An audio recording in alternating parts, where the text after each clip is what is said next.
Nos han enseñado pues, que lo importante es, pues, hay que ser duro, hay que mantener distancias, la heterosexualidad obligatoria, ¿no? Los comportamientos, algunos son permitidos, otros no. Entonces yo creo que ahí de eso se trata. Vamos a cuestionar todo lo que queramos, porque de eso se trata, digamos, este episodio, en términos de sexualidad y de género. Suena broma, pero es real. La historia es real y la imagen la recojo perfecto. Estábamos en el hotel, yo estaba viendo la tele, yo tendría 10, 11 años, y mi papá pues, estaba hojeando la revista y dije, bueno, pues, qué bonitas fotos, ¿no? Mi mamá ahí viendo sus temas, o sea, no era algo así que dijeras un tabú o algo. ¿Se las pediste prestadas alguna vez? No, pero se las robabas. Obviamente, por supuesto que se las empecé a robar. Ya con el tiempo, pues ahí tenía su stack de revistas en un libro, pero tampoco creas que estaban escondidas. O sea, es como tú tienes tu stack de revistas de las que sea en casa, en un librero. Mi papá las tenía en su librero. Digamos que ese fue el approach al tema sexo. Qué interesante. Que él viniera a platicar, oye, mira, es así, de esto se trata, así es. Nada, cero. A mí me costó mucho trabajo encontrar mi expresión de género, digamos, de cuando me di cuenta que me gustaban los hombres, dudé entonces cómo tenía que ser yo, ¿no? Porque está esta dualidad de lo femenino y lo masculino. Y esta duda muy tal vez infantil o de adolescente pero si me gustan los hombres entonces tengo que ser el femenino, no sé, cosas, y que están muy presentes todavía, ¿no? Como de que les preocupa a las personas. Entonces, ¿quién es el varonil? ¿Quién es entonces el activo y el pasivo? Y sobre eso tal vez filtran el modo en el que te tratan, ¿no? Hay muchas otras cosas, no me voy a ir por ahí porque es bastante amplio esa discusión.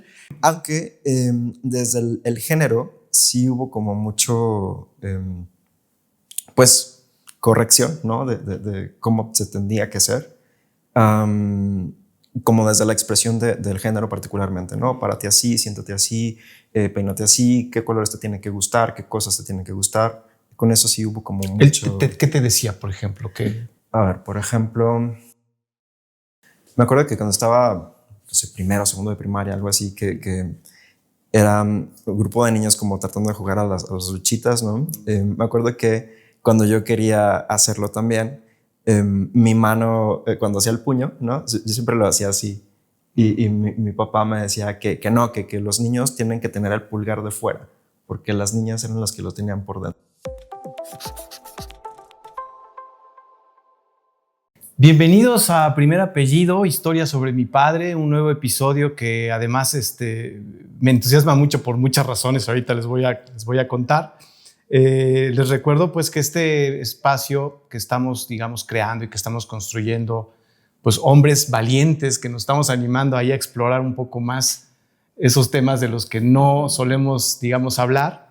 Y sobre todo, pues, tratar de hurgar a ver qué es eso que está pasando en nosotros en materia de emociones, en materia de cosas que estamos haciendo y que a lo mejor sin pretenderlo están lastimando a otros, nos están lastimando a nosotros mismos. Y todo con la lógica pues, de entender y luego transformar si fuera posible y deseable, ¿no?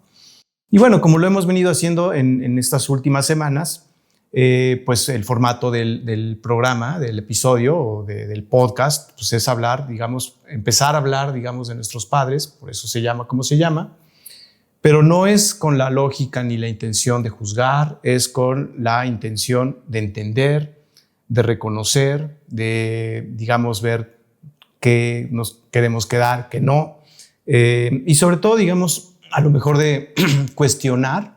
Yo diría que probablemente cuestionar sea una buena forma de visualizar lo que es esta intención y luego pues si es necesario soltar algo, soltarlo, y si es necesario resignificarlo, lo resignificamos. Entonces bueno, pues el día de hoy nos acompañan tres hombres valientes, por supuesto. Gal, que el día de hoy no será Gal, será Hernández. Bienvenido, Gal. Gracias. Marco, que el día de hoy no será Marco, será Núñez. Hola, buenos. Y bueno, y Moy, que el día de hoy será Franco. Bienvenidos. Yo soy normalmente Adolfo, pero el día de hoy seré Ortega. Y bueno, hoy vamos a hablar de un tema del que la verdad es que es un poquito raro, porque es cierto, el día de hoy vamos a hablar de un tema del que yo creo que los hombres sí solemos hablar, pero quizá no en los términos en los que vamos a hablar el día de hoy. Vamos a hablar de sexo. Y vamos a... No los vi muy emocionados, ¿verdad? Y vamos a hablar de género. No hubiera cervezas aquí porque entonces no sé si a lo mejor la reacción hubiera sido distinta, pero ¿Quién bueno. te dijo que hay café aquí? Mira. Ok, y dos, los tienes formaditos, ¿eh? Sí. Es que fue al 2x1, entonces por eso. No, pero pues vamos a decir que es café. Vamos a decir que es café, ¿verdad? Exacto.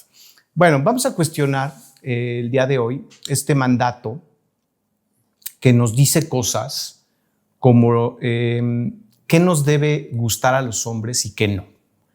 ¿Quién nos debe gustar y quién no? ¿Qué debemos desear los hombres y qué no? ¿O con cuánta frecuencia debemos desearlo? Incluso ya en algunos términos, hasta si de veras es cierto que esto de que nos debemos medir algunas partes del cuerpo para saber si somos suficientemente hombres o no.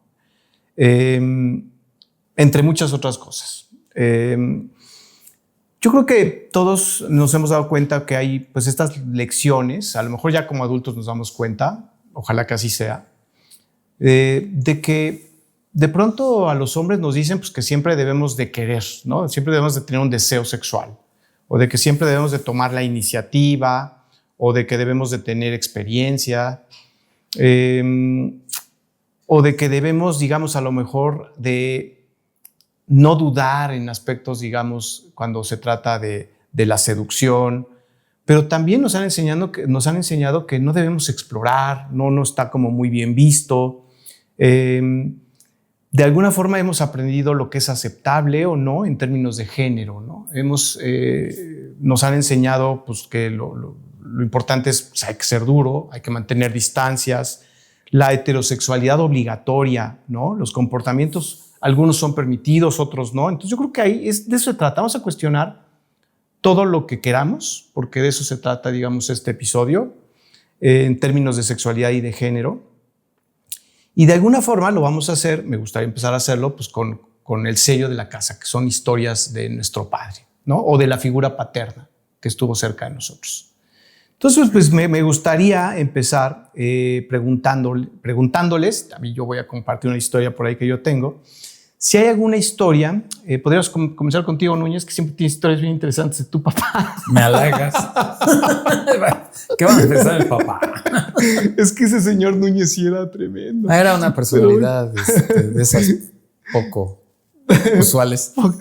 ¿Tienes alguna historia de tu papá donde hayas de alguna forma identificado ahora que te estaba enseñando lo que era ser hombre en términos, digamos, de sexualidad o de género? Ninguna. El tema nunca salió en la mesa, ¿no? Nada, ¿qué es eso? ¿De veras? De verdad, nada. No te puedo decir una de, oye, mira esta mujer, oye, mira qué tal está. Pero ahí te vas. A ver, eso no podías fallar. No podía fallar. Tenía sus porno en su su librero. Así fue como yo descubrí, de verdad. Y tenía, y no era así por cualquiera, o sea, sí tenía K-tops. Sí era de Hustler, sí era de Playboy, tenía francesas. En un viaje a Italia se trajo unas. Es más, en un viaje que hicimos a Nueva York, pues, se las compró. Yo estaba en la cama viendo, o sea, mamá al lado y yo viendo la tele. Tendría yo 11 años. Tu mamá estaba ahí, él veía, tú también. Pero era como tu lectura, o sea, tú leeras a García Márquez. Es que una porno. Es que compraba las revistas por los artículos. Seguramente tenía Playboy, tiene muy buenas entrevistas. Sí lo sabemos, ¿verdad? Pero no, suena broma, pero es real. La historia es real y la imagen la recuerdo perfecto. Estábamos en el hotel, yo estaba viendo la tele, yo tendría 10, 11 años, y mi papá pues, estaba hojeando la revista y dije, bueno, pues, qué bonitas fotos, ¿no? Mi mamá ahí viendo sus temas, o sea, no era algo así que dijeras un tabú o algo. ¿Se las pediste prestadas alguna vez? No, pero se las robabas. Por supuesto que se las empecé a robar.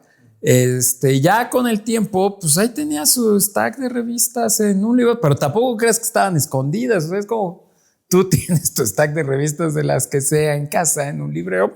Mi papá las tenía en su librero. Digamos que ese fue el approach al tema sexo. Qué interesante. Que él viniera a platicar, oye, mira, es así, de esto se trata, así, esa. Nada, cero.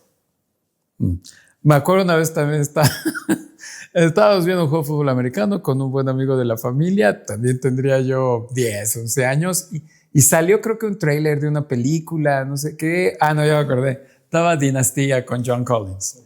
Y que John Collins para la época estaba bien buenas tardes, ¿no? Y que mi papá y su amigo, así te digo, no manches, sí está buena John Collins, ¿verdad? Sí, el otro día la vi en una película y sí estaba, como platicas hoy tú con tus cuates, lo que sea. Así era, y pues yo al lado decía, pues está bueno, ahí van los Steelers, están jugando bien, ¿verdad? Digamos que ese era el acercamiento al sexo. Sí, cierto. Sí. Pero no había una situación de, oye, mira, de esto se trata, ¿así es? Para nada. Ok. Gracias, Marco, Núñez, por compartir la historia del señor Núñez. Hernández, ¿qué nos cuentas? ¿Alguna idea, alguna anécdota, alguna historia que el señor Hernández en algún momento haya, digamos, haya mostrado alguna actitud, alguna forma en la que te enseñara lo que era la sexualidad, el género, cuando tú eras niño? Nunca, Tampoco se hablaba. Pero no explícitamente, pero estuve pensando en él como desde esa parte, y mi papá era muy mujeriego, y yo lo pensé en dos actitudes que tuvo en su vida, una que es más de largo plazo y otra que sí pude identificar de cuando era niño, ¿no? Tuvo muchos hijos, o sea, tuvo una hija que es como mi hermana mayor, luego tuvo otros dos con otra señora, luego a mi hermana y a mí con mi mamá, y creo que luego tuvo otro hijo, ¿no? Entonces él no descansaba en esa parte. Era muy coqueto. Yo me acuerdo que era muy coqueto, porque siempre, me acuerdo que a veces se peleaban porque mandaba flores, ¿no?, a otras mujeres. Me acuerdo que a mi mamá ya no le mandaba porque una vez le llegaron y se las tiró a la basura. Y dijo, ya, a mí ya no me regalas flores. ¿Tu mamá sabía de sí, esas? Sí. Era muy coqueto, como que siempre tenía que... Yo creo que él quería sentirse atraído siempre, o que le atraía a algunas otras mujeres, ¿no? Porque muchas veces no, bueno, no sé, ¿no? Pero creo que no llegaba como un romance o algo, pero coqueteaba mucho. Sí, dirías que más bien eran probablemente vínculos más bien sexuales. Es decir, no había una emoción, no había un compromiso. No lo sé, o tal vez solo era como la emoción de coquetear, que yo supongo. Pero sí, como que creo que esa parte de ser tan coqueto y romántico, como que se me quedó muy grabada. Y ya en el cotidiano, que de las pocas veces que sí conviví con él, sí era muy alburero y muy como de estarse midiendo siempre con sus amigos, con sus trabajadores, ¿no? Y siempre era como algo que a mí me daba mucha pena de niño, pero siempre era como, no, mi hijo la tiene igual de grande que yo, cosas así. A mí se me hacía muy incómodo de niño eso. Y ya hasta adulto fue cuando lo fui trabajando en terapia y todo esto. Pero sí era como un choque muy raro, como que en mi desarrollo personal y de la sexualidad fue un tema que yo no vi cómo directamente me afectaba, pero solo fue algo incómodo en mi niñez, que ya después fui entendiendo. Sí, la verdad es que con razón estamos tan dañados, ¿verdad? O sea, sí. Yo también les voy a contar algo de mi papá. Gracias por compartir, Hernández. Muchas gracias. Franco, a ver, ¿alguna historia que tú tengas ahí de tu papá o de la figura paterna que estuvo cerca de ti, de que te mostrara qué era la sexualidad o el género, ¿no? Sí, fíjate que estuve toda la semana exprimiéndome hacia el cerebro tratando de buscar alguna historia relacionada con, pero no encontré ninguna. recuerdo que como a los 12 años más o menos, cuando te introducen, ¿no?, el tema del sexo en la escuela, mis padres, mi papá y mi mamá me dieron unos libros, ¿no? Aquí están, lee, porque es lo que Moisés hace, ¿no? Entonces lee los libros y aprende de sexo. Y otra ocasión en donde estábamos mi papá y yo, no me acuerdo dónde íbamos en el coche, no solo nosotros dos, y me preguntó si en la escuela en donde estaba me enseñaban educación sexual. Y ya, le contesté que sí, ¿no? Y fue toda la conversación. Ya no tengo nada que hacer aquí. No tengo nada más. Sí, si le están enseñando en la escuela, yo ya escapo, ¿no? Aunque desde el género sí hubo como mucho, pues, corrección, ¿no? De cómo se tendría que hacer. Como desde la expresión del género particularmente, ¿no? Párate así, siéntate así, peínate así, qué colores te tienen que gustar, qué cosas te tienen que gustar. Con eso sí hubo como mucho... ¿Qué te decía, por ejemplo? A ver, por ejemplo, me acuerdo que cuando estaba, no sé, primero, segundo de primaria, algo así, que era un grupo de niños como tratando de jugar a las luchitas, ¿no? Me acuerdo que cuando yo quería hacerlo también, mi mano, cuando hacía el puño, ¿no? Yo siempre lo hacía así. Y mi papá me decía que no, que los niños tienen que tener el pulgar de fuera, porque las niñas eran las que lo tenían por dentro. Y así de, ok, ¿no? Nunca me doy cuenta. Entonces sí fueron como muchas correcciones de este tipo, como de que yo ni en cuenta, ¿no? De qué pasaba, pero eso, particularmente. Oye, sí, es verdad. Yo creo que hay una constante. No había conversaciones explícitas, no las había.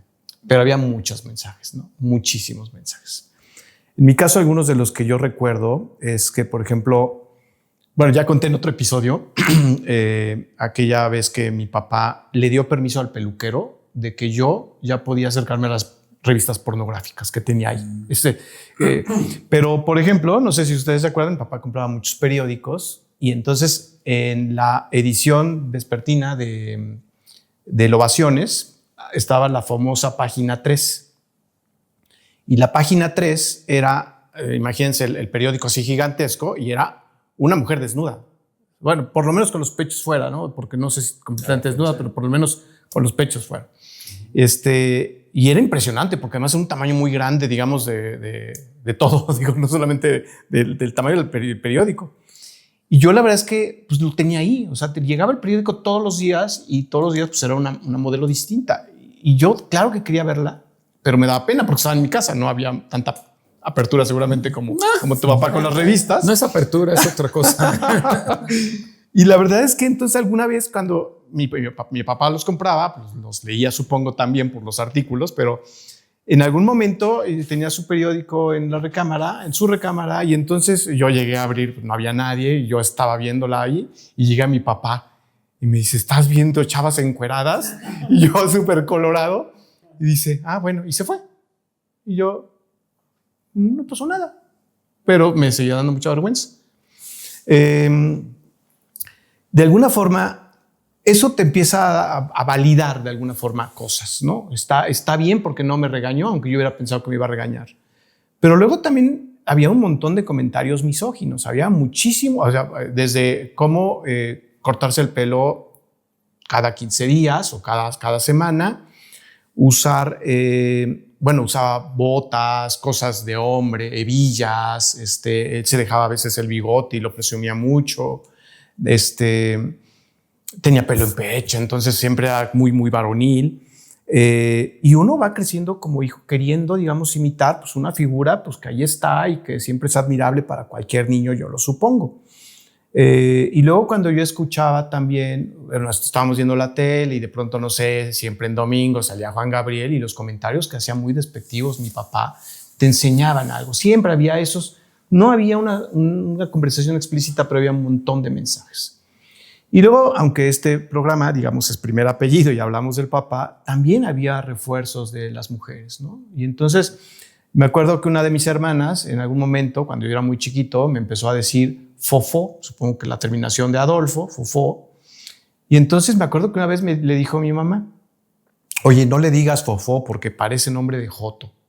Y entonces yo también dije, pues a mí me gustaba que me dijeran Fofó, pero me está diciendo mi mamá que no me diga, ¿sabes? Entonces hay un montón de mensajes que todo el mundo te está, digamos, dando sin darse cuenta, o a lo mejor sí dándose cuenta, de quién quieren ellos que sea uno, ¿no? Y cómo quieren ellos que sea uno. De lo que acabas de escuchar, Franco, como sexólogo que eres, como psiquiatra que eres, más allá del daño que ya dije que seguramente nos han hecho, ¿qué te surge? ¿Qué ideas te surgen o qué ideas nos puedes compartir de estas historias y de un montón de historias que seguramente tú escuchas pues, todos los días en tu práctica? Claro, y me daba un poco de visa lo que decías al inicio, ¿no? En donde el sexo es algo de lo que los hombres hablamos mucho, pero realmente no lo hablamos, ¿no? En donde cuando haces la pregunta, pues los cuatro nos quedamos así como de, ok, sí vamos a hablar de sexo, ¿no? Y en donde justo mucho desde lo normativo, desde lo cómo se tiene que ser, es desde donde pues nos estamos viviendo, ¿no? Y entonces no hablamos desde un espacio de vulnerabilidad, sino desde donde se tiene que ser, ¿no? Desde el deber ser. Y es lo que escucho como una constante, ¿no? En todas nuestras historias, en donde nunca se habló, pero se habló. Y además ese tiene que ser pues, muy restrictivo, que es, pues eso es lo que estamos cuestionando. Y hay forma de salir de estas restricciones. En tu práctica, digamos, cuando llega algún paciente, cualquiera de nosotros podemos ser un paciente, no queremos serlo ahorita porque no se trata de eso, de ese espacio, pero hay formas de escapar de esos mandatos en términos de sexualidad. Requieres 10 años de terapia, hay algunos tips más fáciles, algunos hacks para eso, o no necesariamente. No necesariamente, sino más bien, pues justo el hablarlo, ¿no? Tener espacios en donde podamos hablar de manera segura sobre nuestra sexualidad, en donde no se critique, donde no se haga ningún juicio, ¿no? En donde podamos también compartirnos desde esta vulnerabilidad, principalmente. Es una palabra que me gusta mucho, ¿no? Vulnerabilidad, porque creo que es muy importante. Ahora, es muy importante, pero no está fácil llegar a... Y eso del espacio seguro, pues supongo que los espacios seguros, yo me imagino, no sé si sea su caso, pero un espacio seguro me imaginaría que es con la pareja, ¿no? La pareja suele o supondría que debería de ser o no. Debería ser, quizás, pero no necesariamente, ¿no? Quizás un espacio seguro pueden ser tus amigos, pueden ser tus compañeros de trabajo, no necesariamente tu pareja. Pero porque entonces estamos en un gran problema, porque si, por ejemplo, tu pareja no es un espacio seguro, entonces la sexualidad ahí se va a volver bastante acartonado, ¿no? ¿Por qué estás tan pensativo, Núñez? A ver, no, tú es que como estaba que tienes algo pensando mucho lo que comenta Franco. Es que ayer justo, no este tema platicaba con mi esposa, sino que estábamos viendo el documental de Juan Gabriel. Independiente del gran talento de Juan Ga, estábamos platicando de pues palabras más, palabras menos, que ser gay en su época era de hombres, o sea, no es como ahora. Era otra situación, otro contexto y cómo lo iba sobrellevando, lo cual llevó a la conversión de, bueno, él, su familia, su vida, etc. Y salió a colación justo el tema del trabajo, de compañeros de mi esposa en el trabajo y cómo hablan esta jerga sexual de gente que tú tienes en un concepto pues, que saca seria, responsable, pero no manches que no empiecen a hablar de otros temas porque sacan a relucir el cobre, ¿no? Y el tema sexual es principalmente, y a lo que voy es que pues hasta delante de ella, que ella dice, puta madre, qué bueno que me tienen tanta confianza, o de plano les vale gorro. Y pensaba en la situación, justo mientras platicabas con mis amigos, y debo confesar que no, o no sé si estamos en un punto de la vida que ya es como que ya ni es divertido hablarlo o no estamos en un lugar seguro, ¿no? Porque debo decir, no tengo un gran número de amigos, contados con los dedos, pero el tema del sexo como que hoy día no sale, ¿eh? De verdad no es algo que empieza a cotorrear o algo, la verdad no. Pues hablar de otras estupideces y nimiedades, pero sexualmente hablando no. Y fue justo lo que estaba pensando ahorita que mencionabas eso. ¿Cómo te suena, Gal? Perdón, Hernández, otra vez. Hernández, ¿cómo te suena pues esto de que no nos vulneramos o de que no solemos tener quizás esos espacios que sí sería bueno tener de vulnerabilidad para explorar y para sentirse, digamos, seguros y felices, supongo, en una actividad o en un entorno o en una personalidad y en una identidad en el que estamos cómodos y en el que nos queremos integrar, digamos, a nuestra vida. Fíjate que lo pensaba ahorita que preguntabas si la pareja es un lugar seguro, y creo que para mí hoy sí, pero no inició hablando con la pareja. Siento que inició más en el consultorio y no fue el primer tema a tratar, ¿sabes? Fue como tal vez empezando a hablar sobre experiencias que están permeadas de forma más sutil desde la parte sexual, y poco a poco llegar hasta esta parte de entendimiento sexual, y a partir de ahí creo que ya me atreví un poco más a hablarlo con mis parejas, y he tenido algunas que son más abiertas en este sentido, ¿no? Que luego me preguntaban cosas y como que me cerraba o no daba palabra fácil, ¿no? Como que era, o sea, sí, podemos tener sexo y todo, pero ya hablarlo desde otro punto me incomodaba mucho. Ahora ya no, y ahora sí se me hace algo grandioso que pueda haber ese tipo de conversaciones, ¿no? Incluso antes de tener algún encuentro con la misma pareja o de querer experimentar, como hablar desde lo emocional, desde lo mismo físico, diferentes aspectos. Pero creo que llegué ahí después de ser vulnerable como conmigo mismo, digamos, en el consultorio, con terapia, ¿no? Y ya a partir de ahí sí he notado que también puedo de repente hablar un poco con amistades sobre eso, ¿no? No es tanto tal vez como con la pareja, pero sí como de experiencias, dudas, y también conocer cómo ha sido para otras personas, ¿no? No desde la parte como técnica y morbosa, sino la parte de expresión, conexión y este tipo. Pero sí, creo que la primera vez que te tienes que vulnerar, sí tiene que ser en un espacio que te dé mucha seguridad, ¿no? Si estás cargando todos estos prejuicios de el deber ser y de que sí puedo hablar, pero de cierta forma, y no hablarlo como un tema, sí tiene que tener muchas especificidades. Sí, a mí la verdad es que como como en otros mandatos, me parece súper injusto para los hombres, y evidentemente hablo desde mi propia historia, de que nos cueste, digamos, tanto trabajo entrar a nuevos estadios que yo estoy seguro que implican un mejor estar que en donde estamos hoy. Entonces, por ejemplo,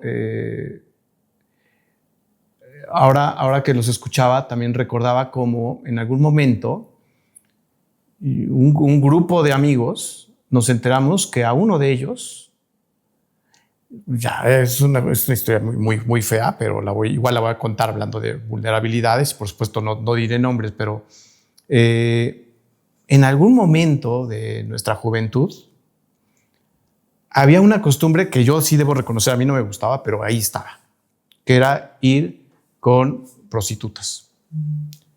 Y me molestaba mucho porque no era yo capaz de decir que no me gustaba, porque había una presión del entorno de que te tienen que gustar, porque si no te gustan las mujeres, y entonces eres homosexual, y entonces el asunto típico que nos pasa a muchos hombres, y uno como joven no sabe cómo manejarlo.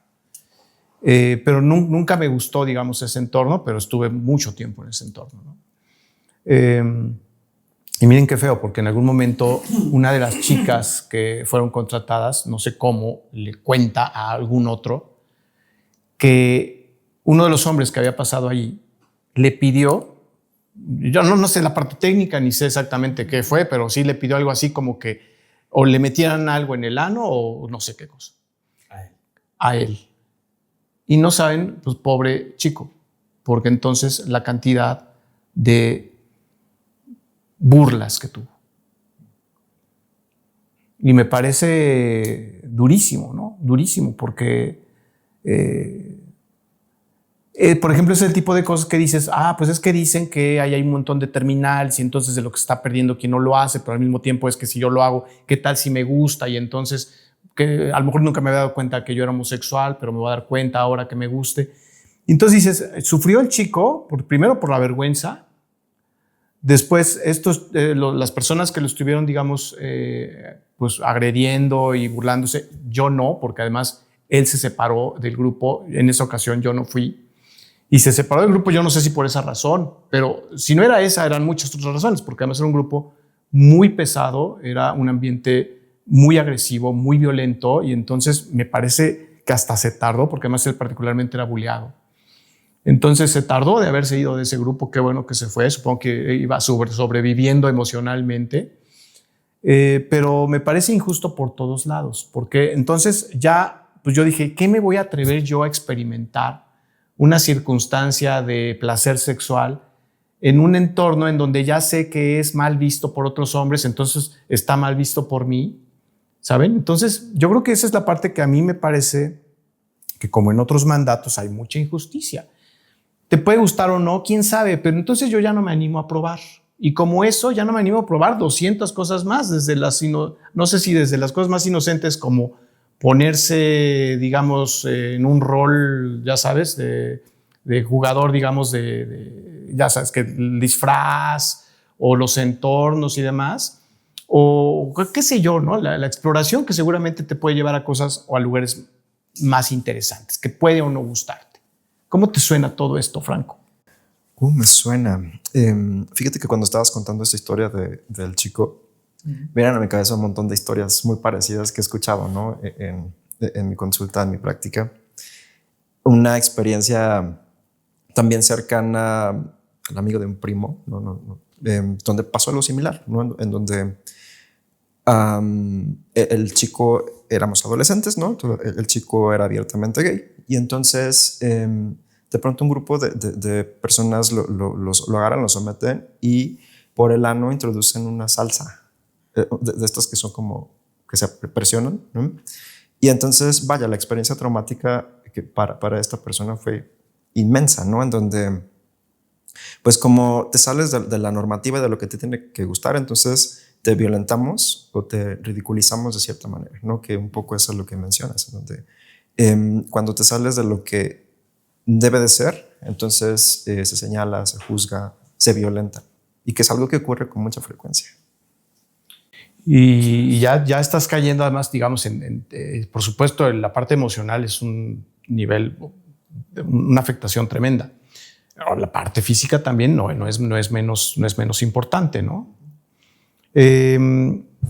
Hay algo que de pronto a lo mejor ustedes como adultos estén o ya hayan resignificado o estén en un proceso de resignificación sobre, digamos, aspectos de sexualidad o de género. Hay algo que de pronto, Núñez, a lo mejor ya tú digas, me gustaría darle una doble pensada, o de hecho sí estoy analizándolo, o de plano prefiero quedarme como estoy porque probablemente ya los costos serían mayores que los beneficios.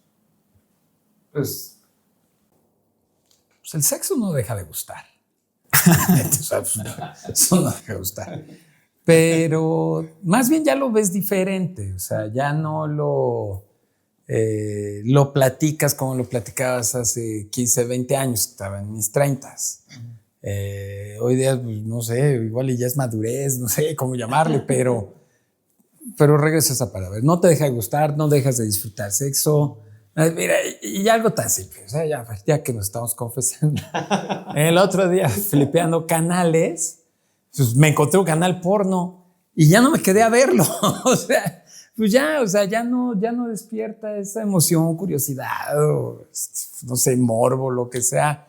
Me regresé a ver las noticias. O sea, pero no con eso quiere decir que ya no te gusta el sexo, simplemente pues, lo ves diferente. O sea, ya lo procesas de otra manera, ya no tiene chiste, como les platicaba hace un minuto de este tema en el trabajo de mi esposa. Pues para mí ya no tiene chiste bromear sobre sexo, hablar sobre sexo, vulgarizar el sexo, para mí.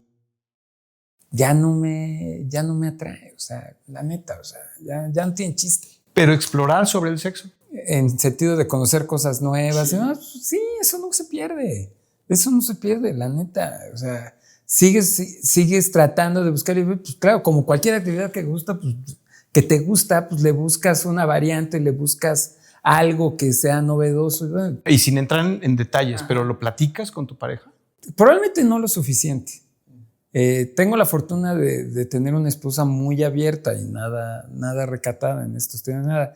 Pero ya creo que probablemente sí, faltaría platicarlo más. Pues bueno, pero pues ahora sí que el día a día, las actividades, la situación que vivimos ahora, a lo mejor no hemos encontrado ese espacio o ese momento para hacerlo. Pero creo que llevamos una relación dentro de los parámetros normales en cuanto sexo se refiere, pero pues sí, respondiendo, pues sí, nunca sobra platicar el tema, o sea, por supuesto que no. Hernández, ¿hay algo que tú hayas resignificado en términos a lo mejor de género, de sexualidad, de lo que aprendiste en tu entorno, particularmente de la figura paterna, ahora como adulto? Sí, mucho. O sea, yo creo que desde la adolescencia hasta acá, y sigo, pero yo creo que los pilares como más fuertes o como las cosas más, ¿cómo decirlo?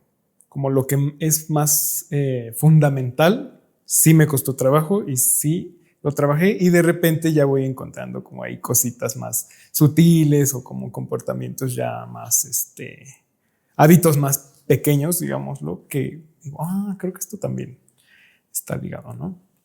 Porque a mí me costó mucho trabajo encontrar mi expresión de género, digamos, de cuando me di cuenta que me gustaban los hombres, dudé entonces cómo tenía que ser yo, ¿no? Porque está esta dualidad de lo femenino y lo masculino. Y esta duda muy tal vez infantil o de adolescente pero si me gustan los hombres entonces tengo que ser el femenino, no sé, cosas, y que están muy presentes todavía, ¿no? Como de que les preocupa a las personas, entonces, ¿quién es el varonil? ¿Quién es entonces el activo y el pasivo? Y sobre eso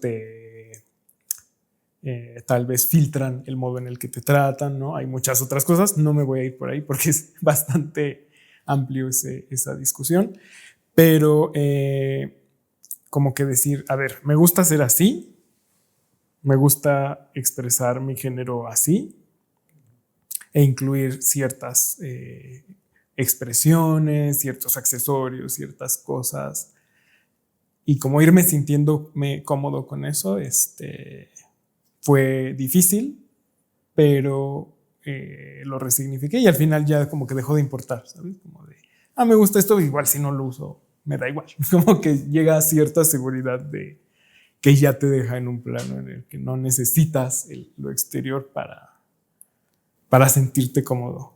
¿Cómo lo hiciste? ¿Hay algo que nos puedas recomendar? Y a quien nos está viendo, ¿cómo haces este ejercicio de resignificación? Yo creo que haciéndolo sin pena, contigo mismo y con lo que te vayan a decir, y ves como que pasa desapercibido, o tal vez a algunas personas les molesta, pero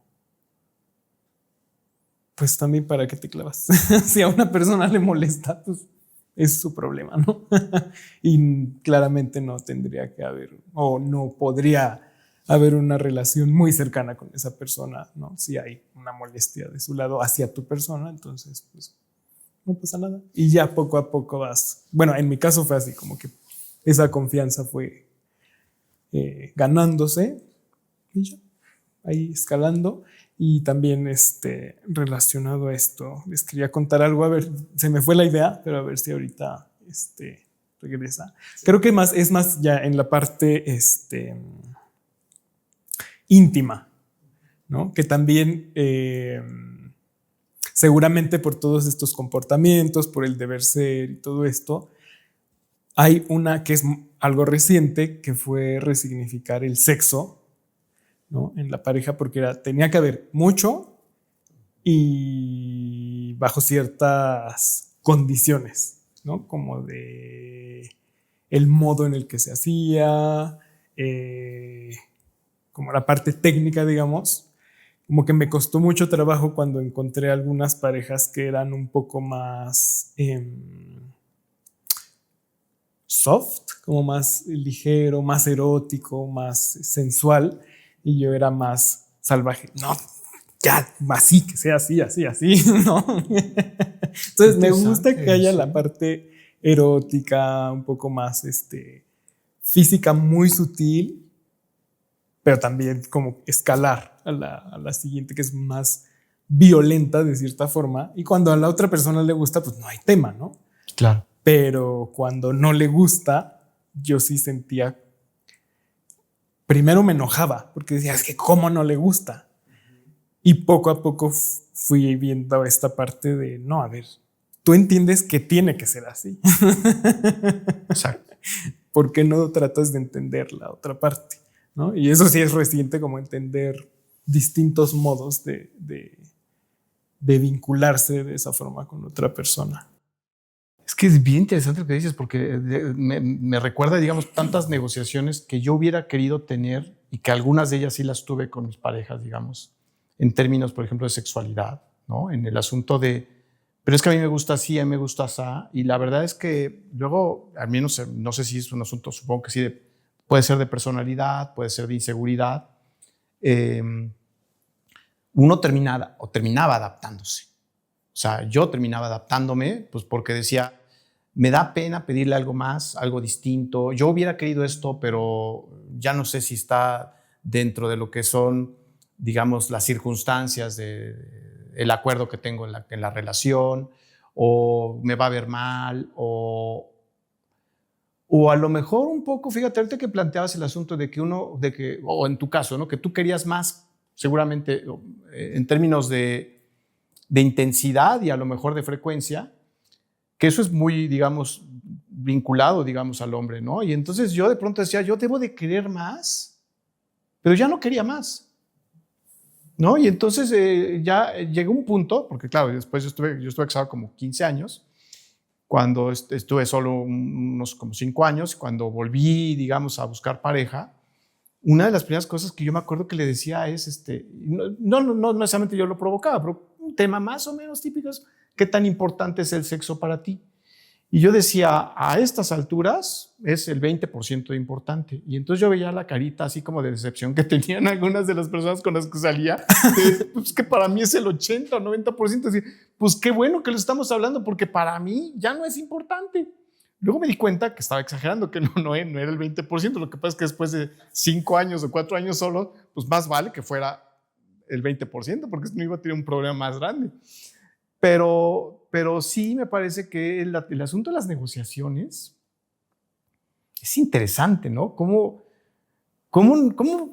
puede uno de pronto a lo mejor anticipar lo que le van a decir? Y eso está muy mal, ¿no? Quizá tiene que ver con esos espacios de vulnerabilidad que no estamos encontrando en la pareja de, a ver, pues yo te digo y luego si quieres bien y si no, pues negociamos o no, ¿no? Entonces, ¿hay algo, Franco, que tú hayas logrado ya resignificar ahora como adulto de lo que aprendiste, de lo que te enseñaron en términos de sexualidad o de identidad? Creo que gran parte de las cosas que me enseñaron y que aprendí las he resignificado. Los pongo un poquito en contexto, ¿no? De pronto crecer en un pueblo al norte de Nayarit, una comunidad y Jalisco, ¿no? Guadalajara, como una comunidad muy católica y religiosa, ¿no? En donde te introyectan un montón de cosas, ¿no? Lo que te mencionaba, entre los esfuerzos de mis padres, ¿no? De modificar mi expresión y demás. Creo que desde mi proceso terapéutico personal, desde la formación en sexología y otras cosas, creo que he resignificado gran parte de esto. Desde la expresión en algún momento, desde identificarme como un hombre gay, ¿no? En algún momento de mi vida decir que estaba enfermo, maldito, ¿no? Maldecido por Dios, no sé, este tipo de discursos, lo he resignificado realmente muchísimo. Creo que el Moisés de 6, 11 años estaría orgulloso, ¿no? de lo que he hecho. Y actualmente creo que, no digo que ya me pues deconstruido completamente, ¿no? Quizás el tema de identificar ciertos lugares de homofobia internalizada que puedo llegar a tener o micromachismos con otras personas, pero tratar de ser consciente de que los estoy teniendo y tratar también de modificarlo. Pero creo que gran parte de mi sexualidad, de mi vida, la ha resignificado. ¿Pasan estas resignificaciones por la terapia o no necesariamente? Porque yo sospecho, bueno, no sé si fue un comentario que tú hiciste, Hernández, y por supuesto ahorita lo que tú planteas, Franco, que parece que los espacios terapéuticos han sido, digamos, fundamentales para este análisis. ¿Dirían que es ese lugar que les ha hecho la diferencia o además de ese lugar ha habido otros en donde de pronto, pues no sé, tienen otro tipo de ejercicios más allá de la terapia para poder analizar este tipo de temas? ¿Qué dirías, Hernández? Yo creo que antes que eso daría un paso atrás y diría que es como toda la incomodidad o sufrimiento que eso provoca que te lleva a buscar algo. Y tal vez el común puede ser el consultorio, porque es como la parte más normalizada o donde crees que vas a tener un trato más, como que pasa por este filtro de es ahí porque es profesional y sé que va a haber un código de discreción o algo. Claro. Tal vez hasta en el confesionario puede ser, ¿no? No sé y no he escuchado una historia, pero tengo mi hipótesis. O amistades muy cercanas, ¿no? Pero creo que el paso previo es tener tanta incomodidad detrás que dice que ya ni tú la toleras o que ya no te sientes nada bien. Entonces, ni sabes qué es, pero tienes que buscar. Y ya, a partir de ahí se empieza como que se libera la válvula y ya empiezas a hablar, a escucharte, ¿no? Como también creo que algunas partes sí pasan por al menos en mi caso, como que eres muy duro para hablarlas o como para expresarte a través de esto y ya, una vez que vas venciendo, como que poco a poco sigue el escape y luego te das cuenta que cuando creíste que ya hay más, hay más micromachismos, más microexpresiones que sigues manteniendo inconscientemente o cosas hasta que no creías que estaban relacionadas. Eso también. Sí, cierto. Entonces, sí, me parece valiosísimo el asunto de estar en contacto contigo mismo, darte cuenta cómo estás, ¿no? Que es la incomodidad a la que tú te refieres. No me estoy sintiendo bien, voy a buscar apoyo y claro, la terapia sin duda lo es. Pero pasa por primero, ¿cómo estoy? Y ese cómo estoy, yo veo que muy pocos hombres nos animamos a preguntarnos cómo estoy. Damos por sentado, damos por hecho, estoy bien, y si no estoy bien me aguanto, o tengo que estar bien con lo que tengo. Yo creo que eso es parte de lo que también estamos cuestionando mucho, ¿no? Si no nos estamos poniendo atención nosotros, porque según nosotros estamos poniendo atención a otras cosas que son importantes, habrá que cuestionarse si de verdad son importantes, pero de ahí surgen pues esta falta de contacto con uno mismo y de ahí surgen un montón, digamos, de enfermedades que uno no descubre que tiene o que se genera. Y es verdad, el asunto, yo diría menor, que no es menor, pero digamos, comparado con, ya no es dónde encontrar la ayuda, es identifica que la necesitas. Y los hombres no necesitamos ayuda, pues porque somos hombres, ¿no? En tu caso, Franco, la pregunta que le hacía Hernández, además de la terapia, ¿encontrabas algunos otros lugares en donde poder descubrir, reflexionar al respecto? Sí, creo que mi red de apoyo, ¿no? De personas cercanas, como mencionabas, ¿no? Considero que el espacio terapéutico es uno de los lugares, ¿no? En donde puedes resignificar muchas cosas, pero también depende con quién vayas, ¿no? De la formación que tenga esa persona, porque quizás a pesar de estar en un entorno terapéutico no va a ser lo que yo necesito. Y además el trabajo también tiene que estar fuera de, ¿no? Quizás lo que yo me doy cuenta o descubro dentro de un espacio terapéutico, pero mi entorno no cambia o las cosas alrededor no cambian, quizás me va a ser muy difícil moverme de donde estoy. Y creo que tener una red de apoyo, personas que quizás compartan la manera en la que ves el mundo o que te ayuden a ver el mundo de maneras diferentes, es también muy importante, el tener personas a tu alrededor. Sí, sí, y también esa es otra cosa, que los hombres muchas veces terminamos aislándonos mucho. ¿no? Pues ¿por qué? Porque realmente a lo mejor los vínculos son tan fríos, tan distantes, porque así nos enseñaron que, pues sí, podemos estar en una cantina tomando alcohol. Bueno, no sé si todavía sirvan las cantinas para lugares de reunión de hombres, no lo sé, pero supongo que sí. O no sé, un restaurante, o no quiero ser prejuicioso, pero un table, o qué sé yo, cualquier otro lugar. Y no necesariamente está uno acompañado, aunque esté rodeado de gente, ¿no? Sí. Bueno, todo esto, Núñez, es una intervención para mandarte a terapia. Hombre, de veras, ¿creen que la necesito? No, no es cierto. Núñez, cuenta. Tu caso, ¿tienes alguna, digamos, forma de reflexionar sobre temas? No tiene que ser sexualidad, pero en general, como hombre, ¿tienes estos espacios en donde decías que tenías pocos amigos? ¿Con alguno de esos amigos puedes abordar este tipo de temas? ¿Lo sueles hacer? ¿O no? Porque además digo que me voy a adelantar a la respuesta, pero si no los tienes, la verdad es que yo creo que es el 99%. Consigue uno. Eres el 99%. No, es que eres como el 99% de los hombres. Sí. No los tenemos. O creemos tenerlos, pero luego no necesariamente los usamos como serían más útiles. Buena pregunta. Porque yo creo que en la vida llegas a un punto de quiebre donde buscas respuestas a varios temas, ¿no? ¿Qué hago aquí? ¿Quién soy? ¿Soy feliz? ¿No soy feliz? O sea, y estar en esa búsqueda, pues bueno, sí te lleva a buscar esos espacios, como tú bien dices. Y ya los buscarás a través de terapia, hablar con cierta persona o gente que te pueda ir llevando un camino o encontrar las respuestas a lo que busques, ya sea sexo o en cualquier otra situación.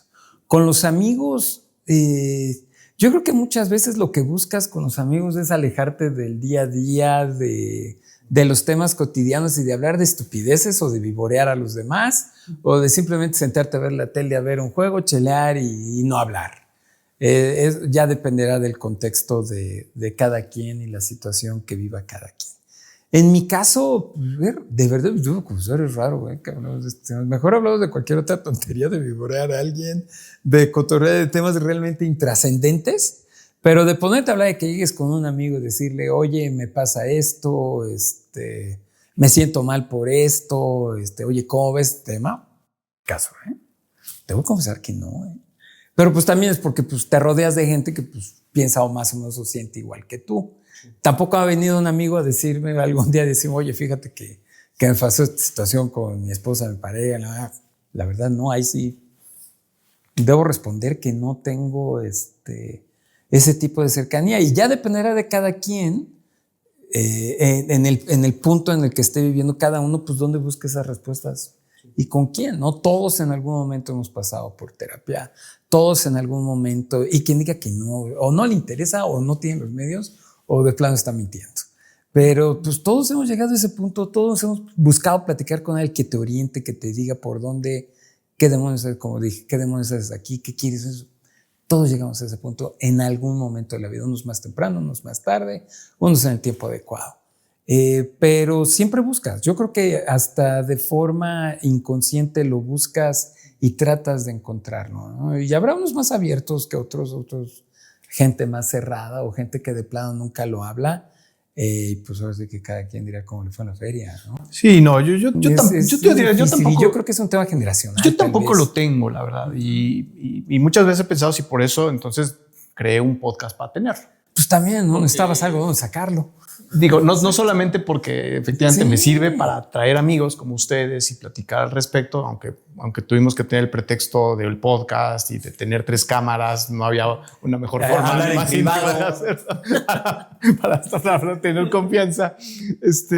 Pero también diría que pues sí lamento mucho que cuando yo he tratado de promover pláticas así con algunas personas que claro que los considero mis amigos y los quiero, pero es increíble la facilidad con la que nos escabullimos de los temas, ¿no? Y entonces estamos hablando de otro, o se hacen silencios largos e incómodos, o hablamos de... Perdón que te interrumpa, que le preguntes a un buen amigo, un buen conocido o alguien cercano y que la respuesta que te da mejor es, ¿sabes qué, güey? Mejor vamos a seguir viendo el juego.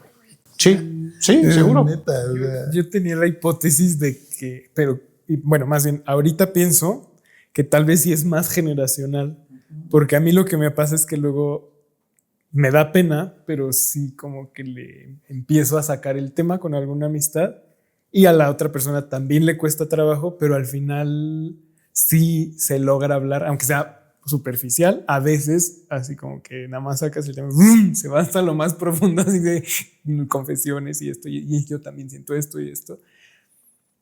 Creí que podría ser por ahí, pero entonces tal vez sí es generacional, ¿no? Porque si ustedes ya intentaron Esto es algo que es generacional. hacerlo y del otro lado hubo esta... No. Sí, puede ser generacional sin duda. Yo creo que sí hay un punto. También creo que tiene que ver con los círculos, ¿no? Hay círculos, o sea, yo por mucho tiempo pertenecí a un círculo de gente con mucha, que no estoy muy seguro que se fuera un asunto generacional porque había de diferentes, digamos, edades.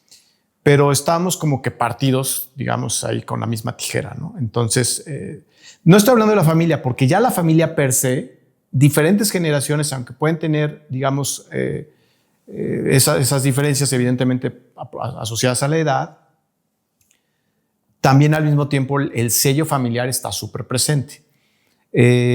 Pero no sé, el ámbito de los periodistas, ¿no? El que pertenecimos algún tiempo y que afortunadamente ya nos escabullimos de allí, pero es una cosa pues muy más allá, no creo que pase necesariamente por la edad, solamente por la edad, pero sí eso es un entorno el perfil muy específico y entonces pues, se creen muy cuestionadores, se creen muy, digamos, de pensamiento crítico, pero al mismo tiempo critican todo para afuera, pero hacia adentro mejor ahí no entrar, ¿no? Es muy de la gente que está dedicada y ganándose el dinero hablando de los demás, que fundamentalmente para eso le pagan a un periodista, para hablar de los demás.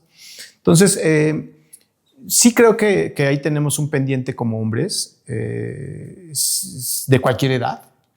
Me quedo un poco con lo que planteabas, Hernández, de revisarte a ti mismo, ¿no? Y de estar cierto de que cómo te sientes, la comodidad o no que tengas. Por supuesto, la terapia es un espacio que en lo general funciona, yo estoy seguro de así. No sé si el confesionario sea un espacio que funcione, pero... Bueno, confesionario pensándolo en más Big Brother. Cualquier actividad espiritual o religiosa que hagas, ¿no? No, nada más el confesionario. No sé si era buena idea ir a hablar de sexo al confesionario, porque dije, bueno, depende. Oye, Franco, a ver, un par de tips que nos des de lo que tú has visto en tus sesiones con tus pacientes. Para los hombres que queremos desmontar este tipo de mandatos de sexualidad y de género, un par de tips que nos des. Yo sé que no están fáciles, no es una receta de cocina, ni aunque sea de repostería, que todo va bien medido. Pero bueno, si nos vas a mandar a terapia, pues ya, mándanos a terapia. Pero que además de ir a terapia, ¿hay algo más que podamos hacer? Creo que ser honestos contigo mismo, con nosotros mismos y comunicar. Porque quizás algo que te decía hace rato, ¿no? En donde hablamos de sexo, pero no hablamos de sexo. Y entonces quizás el otro la está pasando igual que yo. Y entonces atreverme a romper esta barrera, ¿no? En donde me puedo abrir con mi amigo, con otra persona, para hablar de, y a través de la comunicación pues van a cambiar cosas. Pienso mucho en estos personas, ¿no? que a veces me consultan, en donde quizás por alguna dificultad con las erecciones, dificultad con la eyaculación y demás, la vergüenza, ponerle esa palabra, ¿no? Con la que me lo cuentan, y también la dificultad para abrirlo con sus parejas, ¿no? Y entonces creo que el comunicar puede ser una puerta para resolver muchas cosas. Sí, fíjense, yo no dije de algo que haya resignificado, pero lo voy a decir ahorita, porque hablando, digamos, de no erecciones, pues ahí está mi resignificación. Uno de joven, pues cree que tiene siempre que estar ahí al pie del cañón. Y ya llega uno a una edad en la que dice, pues no, primero ya me di cuenta que no. O sea, no es un asunto en donde yo quiera seguir pensándolo así. Es un asunto en el que también por edad dices, no, y además no importa, ¿no? Y no tengo ganas, y me di cuenta que no tengo ganas y lo comunico.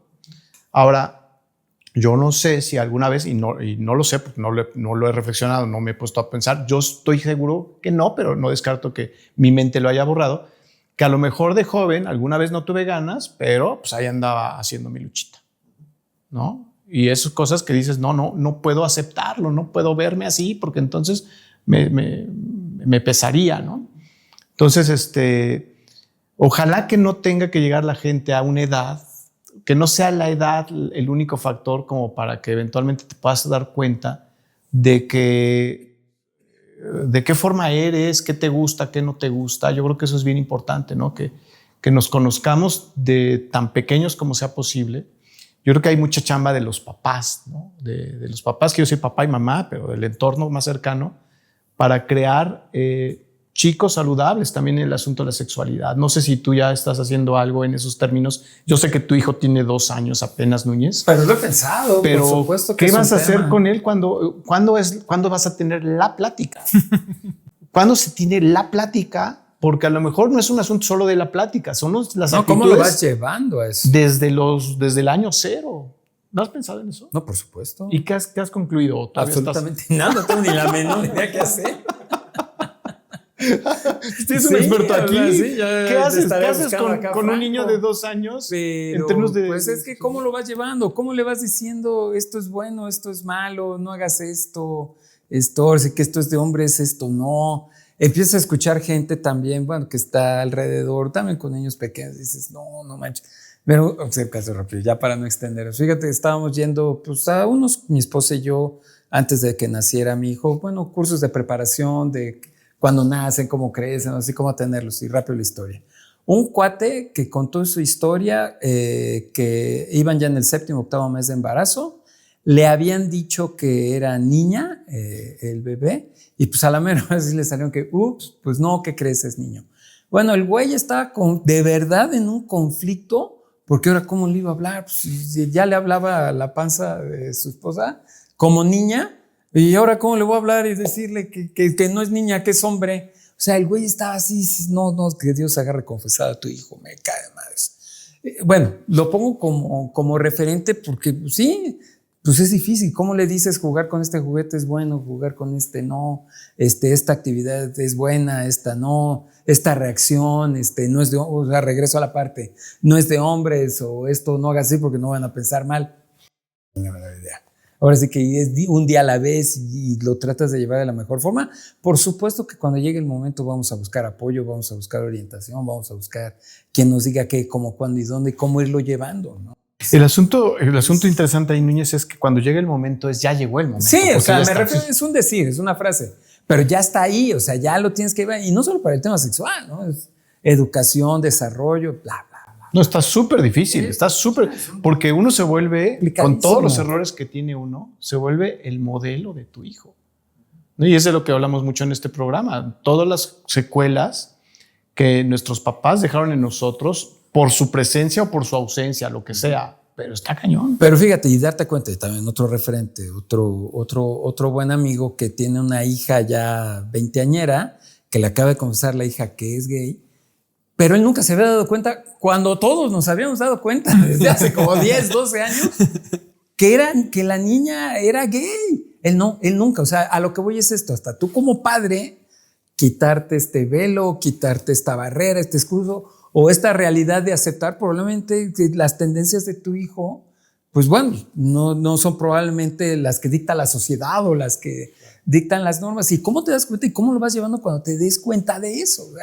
Son muchas dudas, muchos cuestionamientos, muchos detalles. Bueno, podríamos quedar. Yo podría quedarme aquí 2 horas más porque ya luego hablamos de hijos y demás y entonces ya se pone más complicado. Pero bueno, tenemos que cerrar porque ya es hora. De veras, muchísimas gracias por animarse a hablar de un tema que no solemos hablarlo en estos términos. Muchas gracias por venir y sobre todo también muchas gracias por su generosidad. Porque estoy seguro que todos ustedes pensaron que esta conversación le puede servir a alguien más. Y la verdad es que esa es la idea. Que no porque somos un ejemplo en lo absoluto de nada, sino porque de pronto pueden darse cuenta, digamos, en sus propias historias, a propósito de las preguntas y los comentarios que vimos aquí, pues cómo están, digamos, los otros hombres, ¿no? Aunque siempre decimos que es un programa hecho de hombres para hombres, pero todos son bienvenidos, ¿no? Aquí la verdad es que cabemos todos, pero yo creo que los hombres nos debemos estas conversaciones. Pues muchísimas gracias también a ustedes por haber estado presente en este espacio pues, de apertura, de honestidad, de vulnerabilidad hasta donde nos dejamos, porque siempre la vulnerabilidad siempre cuidada porque ya sabemos que somos hombres. Y hoy de alguna forma pues hablamos de estos mandatos, ¿no? que marcaron nuestra forma de entender la sexualidad y el género, pero también vimos algo muy importante y es que nadie de nosotros nacimos pensando y haciendo lo que ahorita pensamos y hacemos. Lo aprendimos y así como lo aprendimos, lo podemos desaprender. Entonces, antes de irnos, me gustaría dejar ahí un par de preguntas que siempre hacemos este ejercicio. A ver si se animan a compartirnos ahí en los comentarios ahí su respuesta. ¿Qué aprendió cada uno de ustedes en su casa sobre cómo debe ser un hombre en temas de sexualidad y de género? Y la segunda es, ¿qué le gustaría o qué les gustaría replantearse el día de hoy? Bueno, pues muchísimas gracias por acompañarnos, por abrir este tema con nosotros y pues nos vemos y nos escuchamos en el próximo episodio de Primer Apellido, Historia sobre mi padre. Gracias.